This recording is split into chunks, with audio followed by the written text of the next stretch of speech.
So, I'm sick. I don't feel well. I'm going to show you this briefly. We're going to do protrusion. So, I chose this random chunk of metal. You could use a pencil. You could, like this could be kind of fun sticking out of it, right?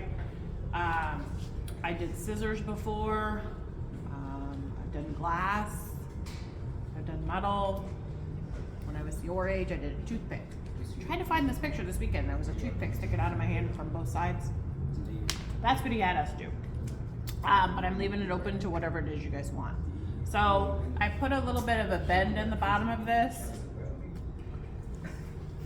Person that ain't even in my class, and I said to get out. And now you're on my video. Shut your hole. So I'm putting this on there so that way there's more surface area to touch, right? So you want to think about how heavy it is and the amount of surface area, okay? So if it was me and I were you, that latex hopefully just was opened. I hope. Will you hand me the latex? Okay, good. Can I borrow it? Or just give me your cap and I'll just, thanks. I'll share. All right, so I'm just gonna do a little bit on my hand today. Like I said, I don't feel well, so this doesn't sound like fun to me today. So I'm gonna kind of glue it, right? This way.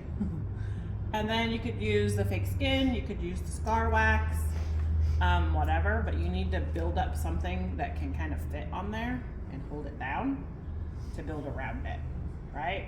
If depending upon what it is, like the pencil, you could kind of make a hole, you know, and just kind of shove it in there and then kind of work it around it. For this piece, since I need to cover up that little lip I made, I'm gonna do it more like this. I could change the bend so it doesn't stick straight out, right? So maybe it like goes in sideways. I don't know. You could basically do whatever you want. Those little worms, hand me that. Where the heck's the lid? Thanks for not putting these away. Those could protrude as well. All right, I'm gonna try to make this quick because the nose is running.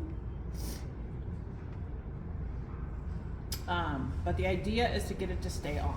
Now, when I did scissors, I'll find a picture of that. When I did scissors, they're pretty heavy. So you need to think about the angle when you're working on it.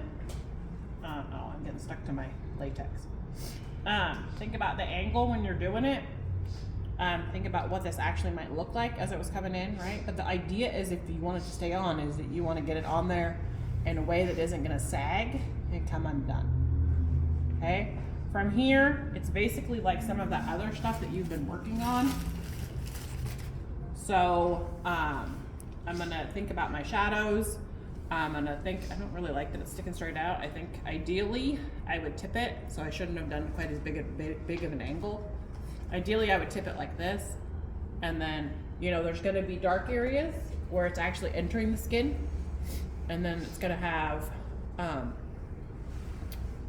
more red around, and then it might bruise out here like around your knuckles, right? And then blood, okay? But remember, this protruding piece is probably not gonna be clean, right? There's probably gonna be some blood on it too. So keep that in mind, like drips and things, like how did this happen, right?